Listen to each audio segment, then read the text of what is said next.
I'm very excited to talk about why our program at ADL, No Place for Hate, was so eager to adopt and incorporate this graphic novel, Welcome to the New World, and the important role that it can play in addressing school climate. So I'm just going to share my screen very quickly to reiterate what Denzel said in the beginning of our program about what No Place for Hate does. It's a framework for schools that want to address bias, bullying, bigotry, and discrimination, and work to build equitable, inclusive classrooms and learning environments that are safe in which all students can thrive. And I'm going to speak a little bit about how we do that and why this particular teaching tool is so exciting for us. We have an anti-bias approach to education, meaning we want students to get to know their identities, interpret differences, be active challengers of bias in themselves and in others, and also pursue justice in the world and also in their school community. And one of the things that is so unique about No Place for Hate is that we want schools to address the issues that are most pertinent to their school. What are the barriers to inclusion? And what we have been hearing more and more and more in the last several years is that anti-immigrant bias is a significant barrier to creating a safe and inclusive learning environment for many students. And this is scary, but unfortunately not surprising. If you are a student of US history, you see that anti-immigrant bias flourishes at different times in our society's history. If you're kind of paying attention to our political climate and the current events, we know that it is extremely hot and controversial topic at many times to address. And this can make a lot of educators feel like they don't want to go there because they're worried about maybe having disagreements or bringing up controversy in the classroom. But this graphic novel, Welcome to the New World, it's a safe entry point for students. They're going to be engaged by the format, and also provides a really great anchor for educators who want to ground their conversation, not in necessarily in politics and news, but in a really relatable story, a story that students can connect to and see how it pertains to their life, and see that the characters, especially this teenager Naji, is not really that different from them.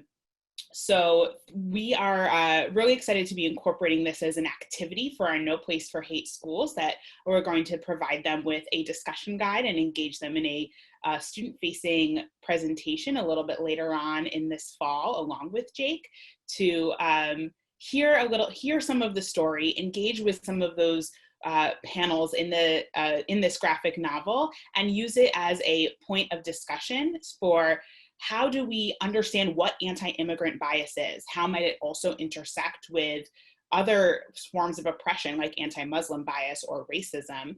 And what do we do about it? Now that we can build some empathy, understand how these systems of oppression and how these forms of bias manifest in our world today, we collectively, students, parents, and educators in schools can take steps to proactively address these concerns around anti-immigrant bias. And it serves so many purposes for students, both to communicate to students who maybe aren't aware of their migration backgrounds, or that they may also have been of immigrant origin or don't have an immigrant origin story.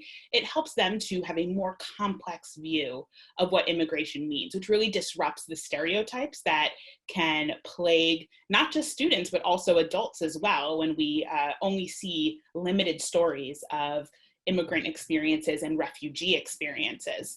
So that's one important aspect of this, right? To kind of disrupt those stereotypes, diversify our view of what it means to be a refugee, so that we're not only getting a single story from, say, the news. And then on the other hand, it also communicates a really clear message to all students, including students who may have refugee backgrounds or who are of immigrant origin, that their school is a place where they can be their whole selves. One thing that teachers are often try to be mindful of is, how are we making sure that our students' backgrounds don't become a barrier to their success, both academically and socially at school. And unfortunately for refugee and immigrant origin students, those biases can be a barrier, and oftentimes it goes unmentioned, or it's an invisible barrier for those students that they have to face on their own. And by using a tool like this, a narrative that students can relate to, and that tells a really personal story of one family's refugee experience, it sends a message to students that the barriers that they're facing and their experiences can connect to this story that everybody in the classroom is going to be engaged in and is going to love to explore and talk about. And this is just one example of an activity addressing a specific form of bias that works in our No Place for Hate framework, but we also have schools who are addressing many other forms of biases as well. And so this might be one component, one piece that they use over the course of the year to make their school more inclusive and a safer environment. And I'll just say before I pass it back over to Denzel that some of you may already be familiar with ADL's work and with No Place for Hate. Maybe there's some No Place for Hate teachers in this webinar. But if you're not and you want to know more, please go to adl.org and reach out to your regional ADL office to learn about how you can get your school involved in No Place for Hate.